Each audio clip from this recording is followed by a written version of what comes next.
ঝটপট রেডি হলাম, রেডি হয়ে এখন যাব আমাদের পাড়ায় হচ্ছে নাম কীর্তন হচ্ছে আজকে।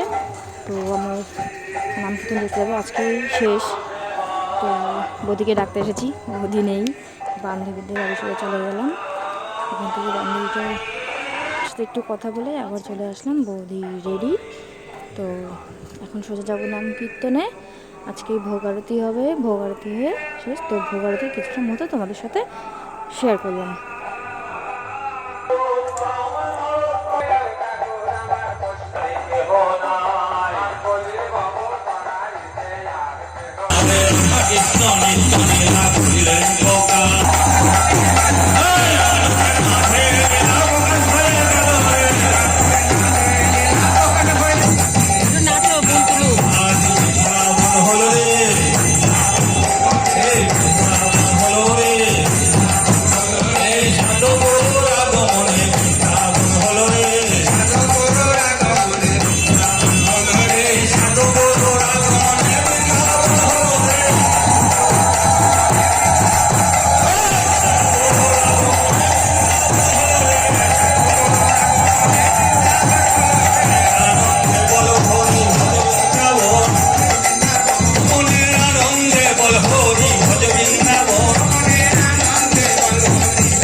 সুদাম সুদাম দাম সুদাম যতরা থাকবো